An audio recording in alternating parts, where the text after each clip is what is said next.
expects the Taliban to uphold basic rights. Tony, it's too late. They're already killing them. Do you not follow the news? Do you not watch any of the videos? You caused this. The single most preventable thing that you could have done. While you saw the Taliban on the march, you could have pushed them back. That would include drone strikes. It would have been simple. And stop them in their tracks and buy more time. In the interim, you could be speeding up the withdrawal process, identifying every American in Kabul, in Afghanistan, and making sure you could communicate with them and getting them out while you had full control of Kabul and Afghanistan and the northern sections of Afghanistan. You didn't do any of that. And while you were telling us, Joe Biden's telling the world it's one of the best trained militaries on the face of the earth, they had already taken over 50% of the country in terms of geographic area. Just lied through his teeth. Sick and tired of being lied to. Listen to this cut. You just can't believe Tony Blinken. The Biden administration expects the Taliban to uphold basic rights. You're such an idiot. They're terrorists, you moron. We expect the Taliban to ensure freedom of travel, to make good on its commitments on counterterrorism, to uphold the basic rights of the Afghan people, including women, girls, and minorities, to name a broadly representative permanent government, to forswear reprisals. Okay, joining us now, David Lyon, former BBC journalist. He's got an upcoming book on the war in Afghanistan called The Long War, the inside story of America and Afghanistan since 9/11. He's been covering these events in Afghanistan since 1996, when he was reporting on the Taliban when they took Kabul for the first time. And thank you for being back with us. How is it possible that the United States government, our government, I've never been more embarrassed at the government of the United States than I am now, because it's the antithesis to me of being a true American to abandon Americans behind enemy lines, and that's exactly what we did. Now, I did watch senior British officers. Senior officers of your closest allies, senior military officers, are expressing shame, frankly, at what's happened, at leaving people behind in the way that they did, at the debacle of the departure. And you can argue for years about whether, at some point we were going to have to leave Afghanistan, but there were only 2,500, maybe a few more U.S. troops there at the end. And the key thing about the Afghan army was that the contractors who left also took their software with them.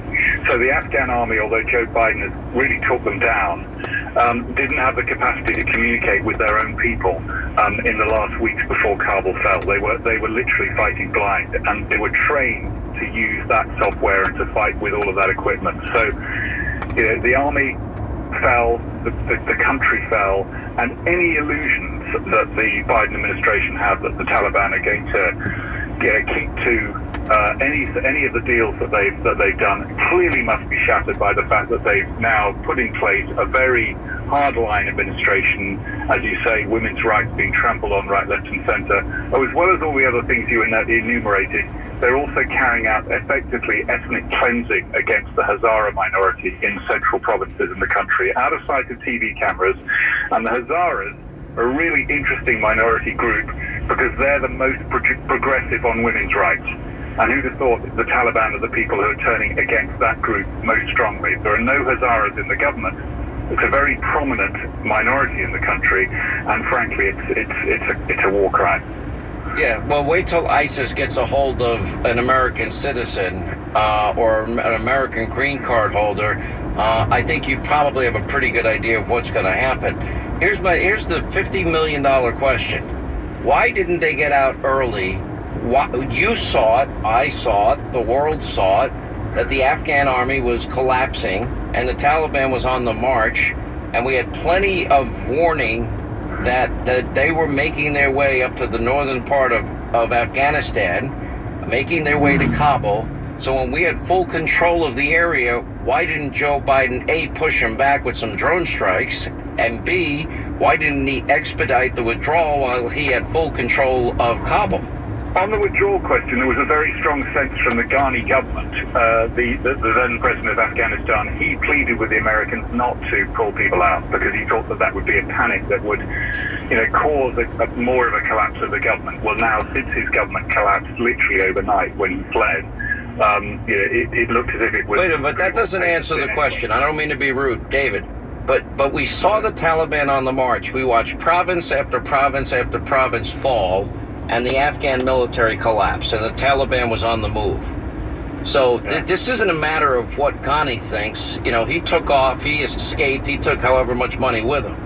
The question is, why didn't Biden, and we have the most sophisticated intelligence communities in the entire world, why didn't we see them on the march and expedite our withdrawal for the benefit of the safety of Americans and our allies, including our friends in Great Britain? I think it was a mistake. I mean, there's no doubt about it. And I think this withdrawal, the way that America left Afghanistan, is profoundly damaging to America now. It's profoundly damaging to America in the future. It's very interesting. You played that clip of Joe Biden meeting with the leaders of Japan, India, Australia last week. They were meeting to talk about the Indo-Pacific, to talk about the threat of China. And of course, he couldn't get away from Afghanistan. He was trying to move a tilt towards China, but he's not going to be able to because it's very much on his watch what's happened. And I think that all of the questions that you're asking are questions which are going to be asked by the American public, who may well want Afghanistan to have ended, but certainly not this way. Well, I can't in good conscience forget that we've abandoned Americans. I just can't. Here's another question I have. How is it possible, and now you've studied this region for such a long period of time. Yeah. How is it possible for Tony Blinken and Joe Biden to be so, rather ignorant and naive to expect that they could lecture the Taliban on inclusivity issues involving their new government and say that they're professional and businesslike, and say that they're turning the page on Afghanistan, and Blinken saying that he expects the Taliban to uphold basic rights? Why would anybody be that ignorant to think that dedicated terrorists that believe in radical Islamic Sharia law would be capable of such reasonabableness? Well, I think he significantly overestimated, their desire and their willingness to engage with the outside world. And I think there has been significant mistakes in, this administration, actually going back to the Obama years. The beginning of the Obama presidency, Biden, Blinken, Sullivan were around with him then, were the strongest advocates in the White House. And I write about this in detail in my book, for withdrawal from Afghanistan. Biden then said, Afghanistan's not a united country, there's nothing we can do there.